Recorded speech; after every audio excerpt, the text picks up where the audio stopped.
لو انت في مكان جديد وعايز تعمل أصحاب، انت مش محتاج تركز انك تبهر اللي حواليك. الصح انك لو لاحظت صفات كويسة مثلا في شخص وحابب تتعرف عليه أكتر وتبقوا أصحاب، لازم تعرف ان الانطباع الأول مهم، انك تقابل الشخص بوجه بشوش. احنا تلقائيا بنحب الشخص اللي بيبتسم لينا أول ما يقابلنا، اللي يبان انه مبسوط لما شافنا وفرحان بوجودنا. كمان ممكن تركز على الصفات الحلوة اللي فيه وتقوله عليها عادي، هيفرح بده، علشان اللي حواليك هم بشر زيك، بيحبوا اللي يركز على الحلو اللي جواهم. انت ممكن في شهرين بس من اهتمامك الحقيقي بالناس تعمل أصحاب ويبقى عندك معارف أكتر من اللي ممكن تعمله في سنتين وانت بتحاول تخليهم يهتموا بيك وينبهروا بيك. يعني لما تبطل تحاول تبهر اللي حواليك وتكون على طبيعتك وتبدأ تركز على التفاصيل الحلوة اللي في اللي حواليك أكتر من تركيزك على عيوبهم. أنا ما بقولش طبعا الكلام ده يبقى مصطنع، ولا كمان تبقى شايف إن الأشخاص مش مناسبين مع تفكيرك أو أخلاقك وتقول يلا عشان ما بقاش لوحدي. انت كده بتخسر نفسك. بس ما تقلقش، هتلاقي ناس شبهك حتى لو كانوا نادرين. ما أنا قلتلك في الأول، الأشخاص اللي انت هتبدأ تتعرف عليهم هتكون بالفعل ملاحظ فيهم صفات حلوة، وعشان كده كنت عاوز تتعرف عليهم أكتر. فيبقى انت كده شخص مش عايز تبقى مع أي حد وتتعرف على أي حد، انت حابب وجود الأشخاص ديت وأخلاقهم وتعاملهم معاك. بالنسبة بقى للانطباع الأول، اوعى تفتكر ان اللبس هو اللي بيعمل الانطباع الأول. اللي بيفرق بجد هو تعبير وشك، نظرتك، ابتسامتك. تبان حاجة بسيطة بس ليها أثر كبير. في ناس أول ما تشوفهم تحس إنك فرحان، مش علشان حاجة بس علشان وشهم مبتسم، كأن وشهم بيقول أنا مبسوط إني شفتك، أنا فرحان بوجودك.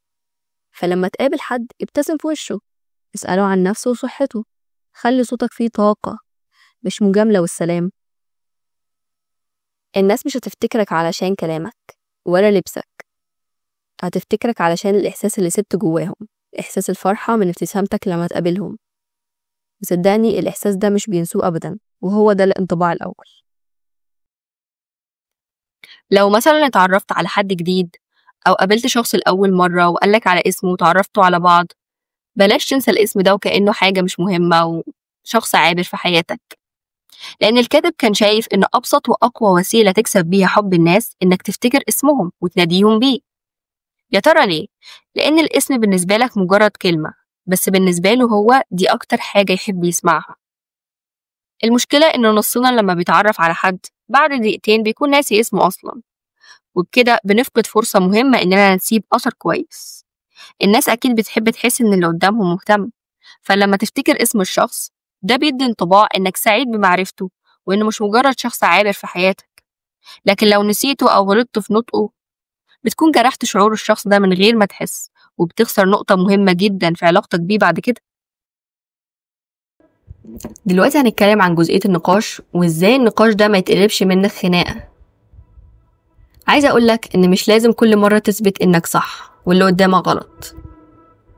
فاكر آخر مرة كنت بتتناقش مع حد، ممكن عن الكورة، الكارير، أو أي نقاش قلب معاك بخناقة ساعتها؟ فاكر إيه اللي حصل؟ غالبا كل واحد كان شايف نفسه إن هو الصح وعايز يثبت للتاني إن هو غلط.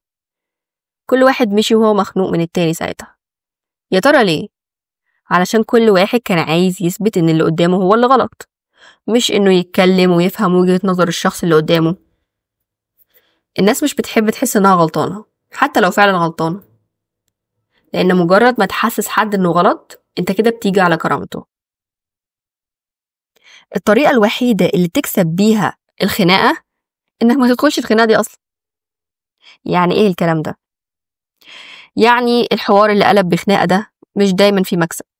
ساعات كتير تحس إنك كسبت الخناقة وخسرت احترام وثقة اللي قدامك، أو خسرت حتى سلامك النفسي. هو ده شوية.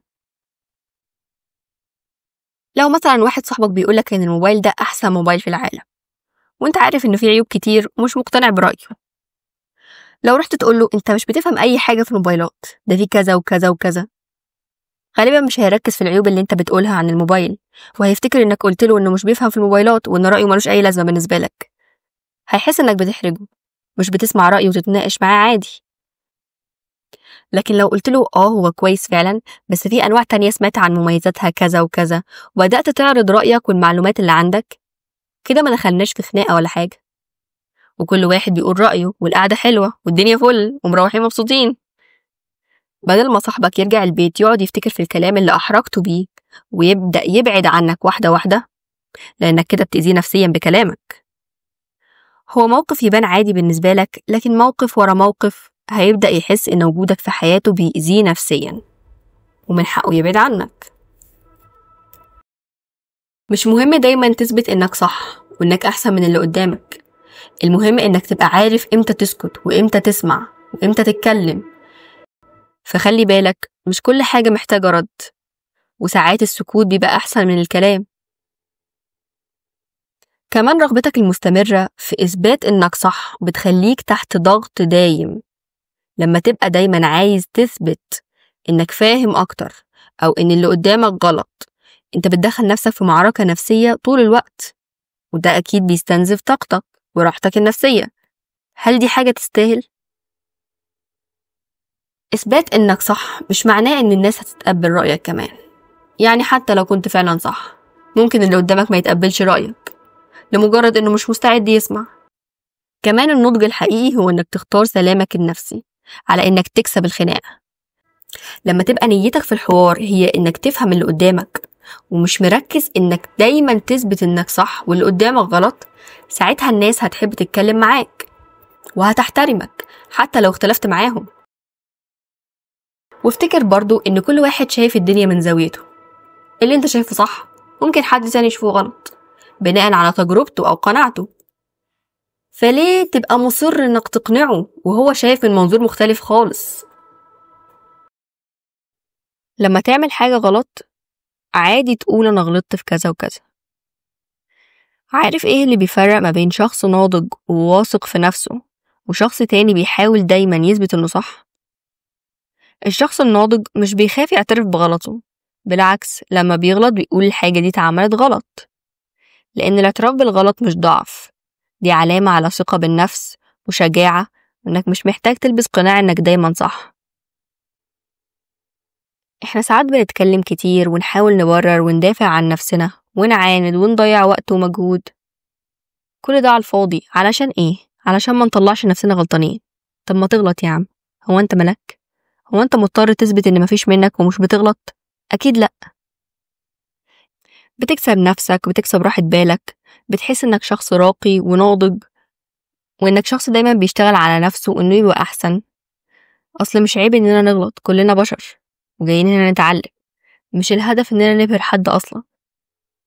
والغريب واللي انت ما توقعتوش، لما تقول عن نفسك الحاجات اللي حصلت فعلا وباظت منك وغيرك كان ناوي يقولها، غالبا مش هيقولها أصلا، لأنه هيشوفك شخص صادق جريء متواضع ومش هيلوم عليك أصلا. فبدل ما تدافع عن غلطك وتضيع وقت ومجهود في تبريرات انت مش محتاج تقولها أصلا، قول ببساطة أنا غلطت في كذا وكذا وهعدل كذا وكذا، وهتشوف قد إيه الناس هتحترمك وتقدرك ومش هتجيب عليك اللوم في الآخر. دلوقتي هنتكلم عن طريقة من طرق الإقناع. لازم تعرف إن الناس بتسمع اللي يعملها بلطف مش اللي يعملها بالعصبية. أي حد دايما متعصب، دايما شديد في تعامله، دايما شايف الجانب الأسوأ والجانب الغلط، محدش هيسمعه حتى لو بيتكلم بمنطق مفيش منه. ممكن تكون معاك حق 100%، بس لو بادئ كلامك بعصبية أو بصوت عالي أو بالنظرة إنه ليه كذا وكذا مش عاجبني، اللي قدامك هيشوف خناقة مش حوار. فلو انت أب أو مدير أو أخ أو صديق، لازم تعرف إنك مش هتغير رأي حد بالعصبية والزعيق والنقد. الناس مش بتحب حد يفرض عليهم يفكروا بطريقة معينة، لكن ممكن جدا يختاروا يغيروا رأيهم لو حسوا باحترامك وتقديرك ليه. فحاول تبدأ كلامك بالجانب الإيجابي والحاجات اللي انتوا متفقين عليها أصلا، مش تهاجم وتبدأ كلامك بنرفزة وزعيق على الجانب السلبي اللي مضايقك في الشخص. ابدأ عادي بالكلام اللي مفيش فيه خلاف، بعدها شارك وجهة نظرك بهدوء لو حاجة حصلت قبل كده وضايقتك كأنها حاجة افتكرتها وسط الكلام. أنا شايفة بصراحة الطريقة دي بتنجح، لأنك من ساعة ما بدأت الكلام كان كل كلامك الإيجابي عنه أكتر بكتير من الحاجات اللي بتطلب منه يعدلها، فهو ما خدش الموضوع كتنظير عليه ولا حاجة، وتقبل كلامك عادي. فالسر مش في إنك تقنع الناس، السر في إنك تخليهم هما اللي يحبوا يسمعوك ويوصلوا لقرارهم بنفسهم. ولما تيجي تتعامل مع الناس دايما اختار تتكلم بحسن الظن فيهم، حتى لو مش ضامن نيتهم، حتى لو مش متأكد هما نيتهم خير ولا لأ، لسه ما تعرفهمش قوي. افترض دايما حسن النية وافترض دايما الخير والأفضل، لأن الناس بتحب تكون في صورة حلوة.